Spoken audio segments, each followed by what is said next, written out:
Coke cans started coming over until it was like rain, you know.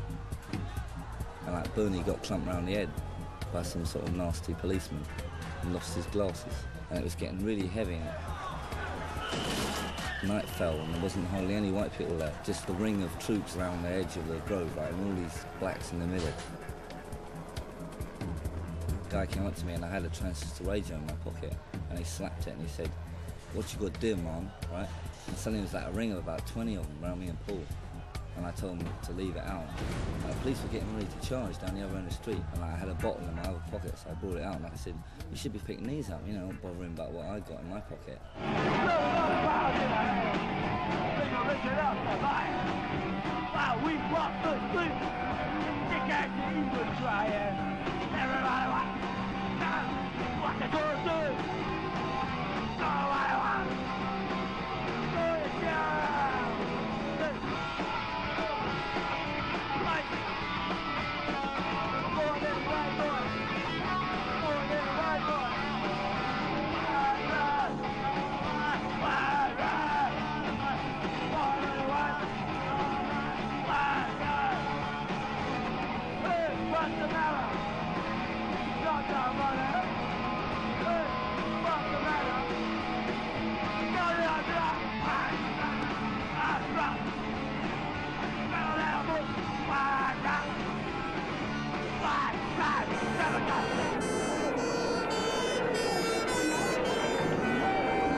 Paul kind of, after that, we trudged home like dejected, right?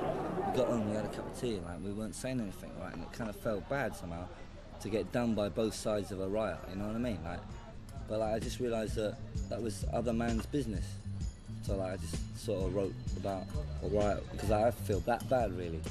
But like no one feels bad enough to have a white type of riot, right? About what we've got to beef about.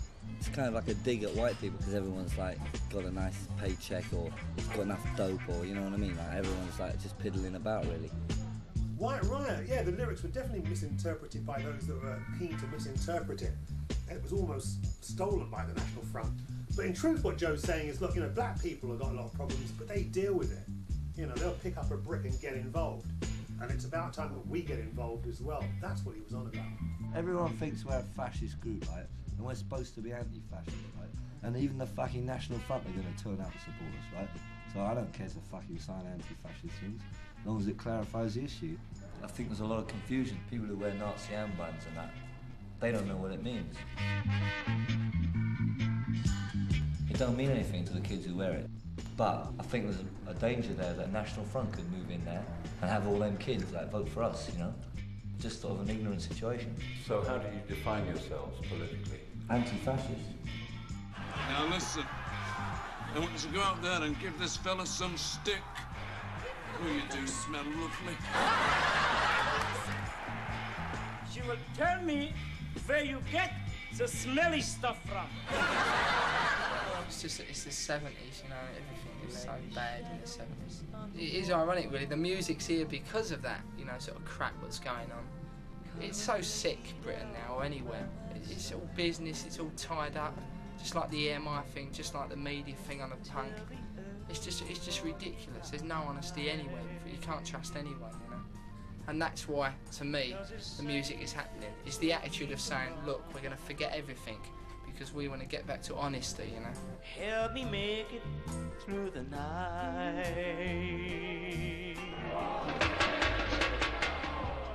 Big business and the government are like stacked against anyone. Every time you go in a cafe, the prices are up a bit. So it just gets tighter and tighter. Like a kind of repressive sense. You know, in the next couple of months, this country's going to have it really hard. The next couple of years, maybe. But I do believe that if you do it in your own way, you have 2 years of hardship, and I really mean hardship, you might get out of it. We ain't started yet, right? I hope I go to heaven. I don't want to live.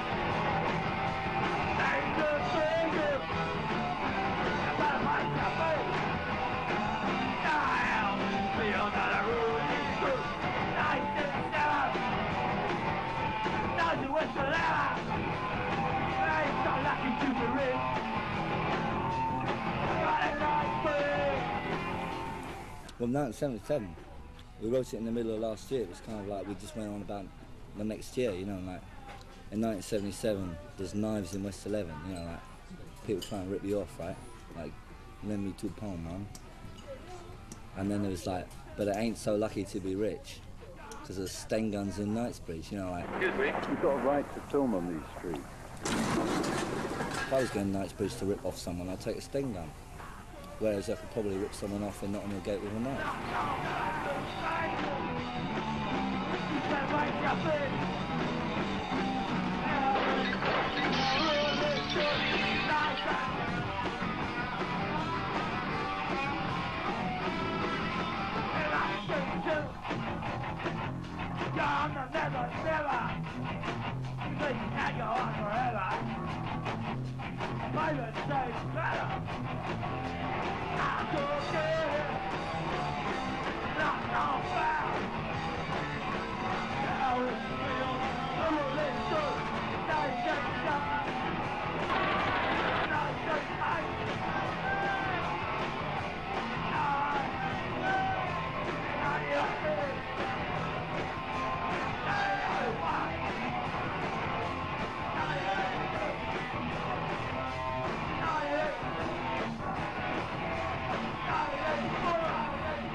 A lot of the kids who come to see us, right, they all get the suburban blues, don't they?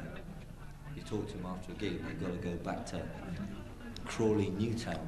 Basildon. Basildon, yeah. And crawl in a bathroom window or something like that.